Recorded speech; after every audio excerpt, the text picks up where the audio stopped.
വിശുദ്ധ റമളാൻ്റെ പല രാത്രികളും വളരെ പുണ്യമുള്ളതാണ്. ഒരു ലൈലത്തുൽ ഖദറിൽ മാത്രം നിക്ഷിപ്തമാണ് വിശുദ്ധ റമളാൻ്റെ വിശുദ്ധ രാവുകൾ എന്നു കരുതരുത്. ഒന്നാമത്തെ രാത്രി വളരെയേറെ പുണ്യമുള്ള രാത്രിയാണ്. അഥവാ സമൂഹത്തിൽ ഒട്ടുമുക്കാൽ പേർക്കും അത് നഷ്ടപ്പെടുന്നുണ്ട് എന്നത് മറ്റൊരു ദുഃഖസത്യമാണ്. ആദ്യത്തെ രാവിൽ പ്രത്യേകമായ ചില തീരുമാനങ്ങളെല്ലാം വളരെ ഉചിതമാണ്.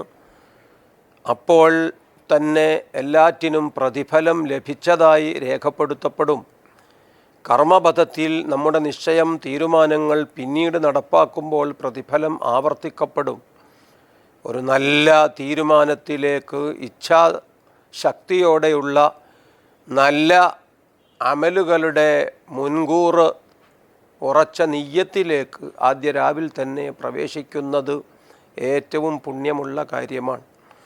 ഒന്നാമത്തെ രാവിലാണ് ഇറാനിലെ ജീലാൻ ജില്ലയിൽ ബഹുമാനപ്പെട്ട മുഹ്യിദ്ദീൻ അബ്ദുൽ ഖാദർ ജീലാനി തങ്ങൾ പിറന്നു വീഴുന്നത്.